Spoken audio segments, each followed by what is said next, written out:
that you're ever going to need. Yeah, I think that's a misconception with people. You have to take it upon yourself to train for the situations you think you may find yourself in. Mm-hmm. Right. Yeah, I think that's a misconception with people is that they get a gun, they go through one class, and that's all they need. No, you got to keep going. It's continuous. That one class is going to make you an expert. No. Keep going, especially if you're new to it. If you're new to any kind of shooting in any way, one class is not going to cut it. Yeah, I don't think there's a such thing as an expert shooter. There's always something else to learn. I mean, as I read things and as I talk to people, I pick up things like, hey, I really need to try that out. That seems like something that, I'm lacking in. I need to pick it up some. So I wish ammunition prices would come down so I could go out and do more training. No kidding. I don't think I haven't put rounds downrange in probably 2 months. Well, there's extenuating circumstances to that too. And next weekend I'm actually allowed to shoot again. So good. Yeah. Oh, don't have the ammunition to go shoot, but I'm allowed to go shoot. Yeah. Yeah. That was my Father's Day present to my husband was a new carry gun, and really it was an excuse because I wanted to get one for myself. So I thought if I got him a matching one, he really can't complain about my purchase, can he? Oh, there you go, smart woman. Yeah, that's a really good one right there. Maybe I should. Yeah. Note to self. Yeah. See, I told you I'll pick something up out of every time I do this. I know the only one who's not happy is my bank account, but he doesn't get my price tag until it runs out. Yeah. The problem with my wife, is she wants the same gun I have. Oh yeah. Already. And I carry, like I've said in other shows, a Taurus PT 1911, full size. And even those, when I got it was $529. And even now, if you try to go out and get a duotone Taurus PT 1911, you're paying $800-900 for it, depending on where you go. And it's like, it's the same gun, they just skyrocketed. Everybody wants one. Everybody, a lot of reviews have come out and said, this, for the money, this is the best one you can get for the money. So now they're going up the price, which kind of sucks because that means if I go out and buy her one and then me another one that I want, I'm up there in price. Jeez. Oh my God. I mean, never have too many. Hey, no, you can't. I mean, right now I'm trying to buy range guns. Yeah. As soon as my business partner calls me back, maybe we can make it happen. But right now I'm trying to order 3 DPMS flat tops, ARs, and 3 SR-22s to use as range guns. And yes, they're in stock, and yes, they're affordable. I mean, I can get these DPMS flat tops for cheaper than I can buy a 1911 for, which a month ago that was no way possible. Yeah. So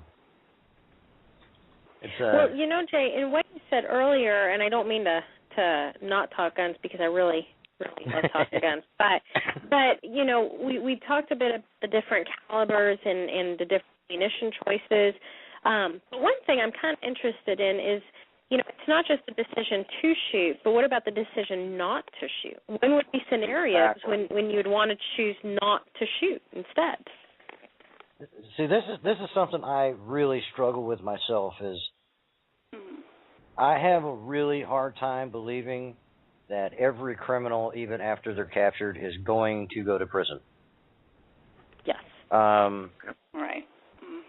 And I have this really, hardened mentality of, if you're coming after me or mine, you're going in the ground.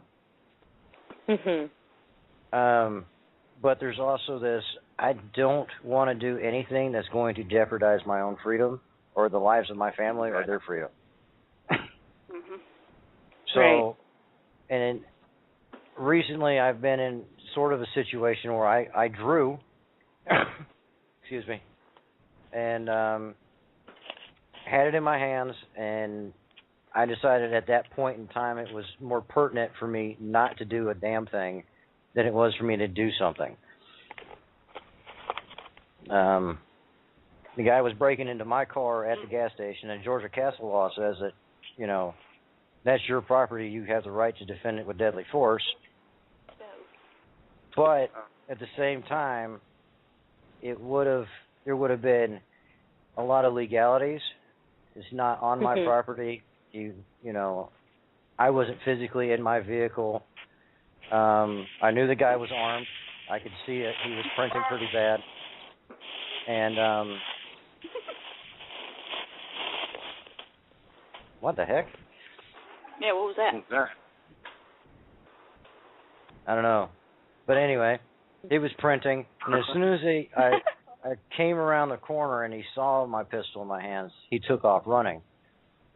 So, but I'd already made the conscious decision to kind of just reholster it anyway, so my hand was pretty much just on the top of my pistol grip, and just trying to scare him off at that point, because I don't want to jeopardize myself or my rights. Right. Mhm. So, but yeah, it's a hard call. Yeah, and it's tough because it's like you said, you know, you have running through your mind those two scenarios of what happens if I do shoot, but what happens if I don't? Mhm. Yeah. Yeah, exactly. That's why I want, and hopefully I'll have it soon, is my license to carry, because out here in Rhode Island you have to have one. Yeah, you got to have your card to buy one. You got to have your card to carry blue one. Card. Yep. It's like Illinois. I can't wait till August 15th in Arkansas. It becomes free open or concealed carry. I can't wait. Right. And being No a more single permit. mom, I want something on me, because I had a stalker several years back, and I will never go through that again without having a weapon on me. Yeah.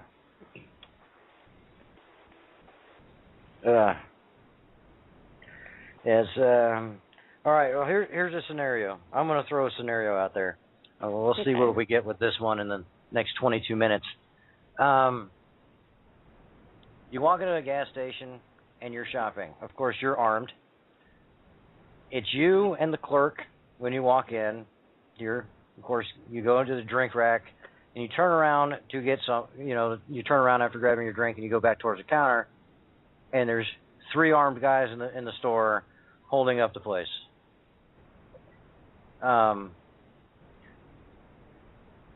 What would you do at that point? Just put it. They haven't seen you yet.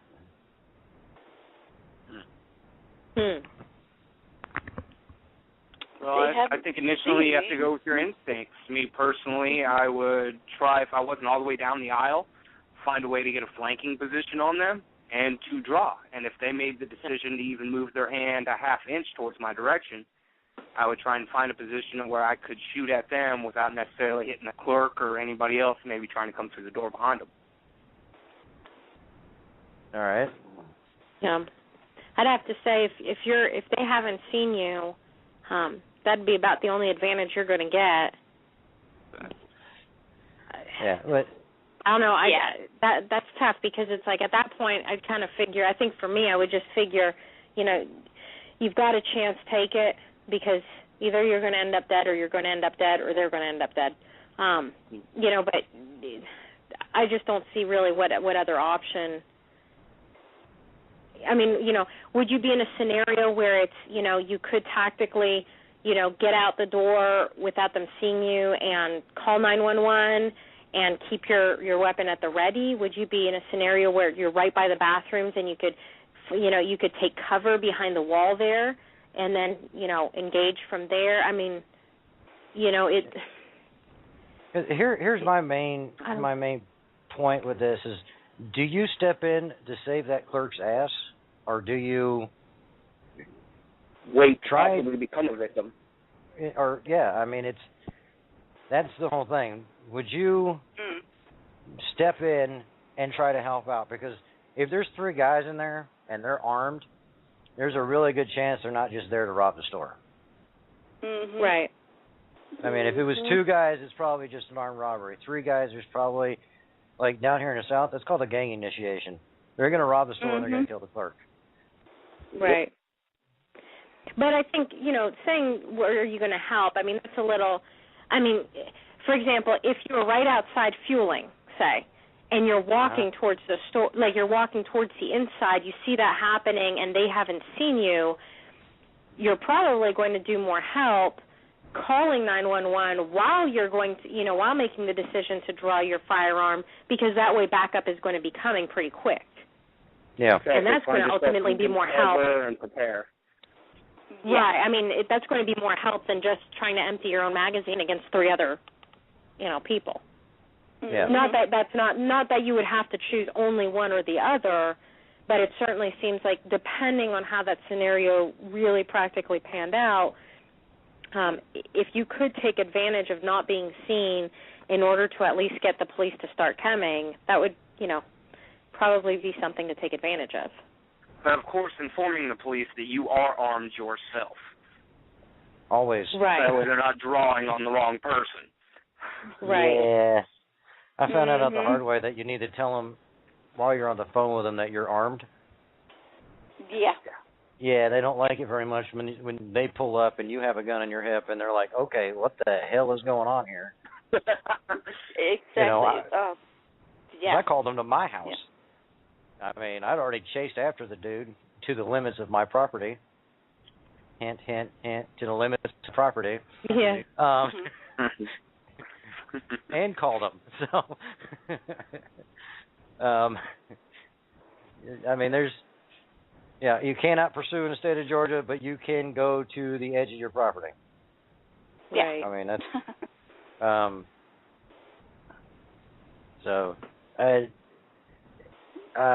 my first instinct would be to try to call 911 no matter what, because if there's 3 of them and only 1 of me, 911 would be my first thought. Because we all know the old saying, when seconds count, the cops are only 14 minutes away. Exactly. Right. And that's why I'm saying, it's not an either-or option. It's not as though, gee, I could get away and just call the police and not get involved, or I could just take on 3 armed men all by myself. It's not always just an either-or. Yeah. Exactly. It's just how are you going to go about this?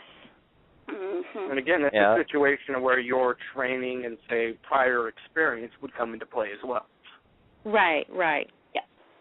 I mean, obviously, if you've been a door kicker, for professionally, and you've come across similar scenarios, you probably have a better chance. But if you know that you don't have that training, definitely having backup coming on the way is going to give both you and the clerk a much better chance of, surviving or at least having the perpetrators caught. Yeah. Right. I think that, I would definitely hold my cards tight. I know that drawing their attention would allow the clerk to hit the panic button. Yep. Because as well to get out of the way of fire. Exactly. And I'm pretty confident in my abilities. I'm not going to say I can take out 3 armed guys without getting any shots fired at me. Yeah. I know I'm going to get one. And with any luck, the other 2 are going to run. Yeah. But I think I don't know, though. In a gang initiation, would they? I mean, they're all cowards. Yeah. That's how I look one at it. falls, the rest run. Yeah. They're like cockroaches. You step on one, they all just scatter. Yeah. Yep. But I think as a person that carries, I have a duty to the people that aren't around as well. Sure. Or that are around that aren't carrying. I know that store clerks aren't allowed to carry necessarily at their jobs. So right, makes lots of sense. Maybe that's just me and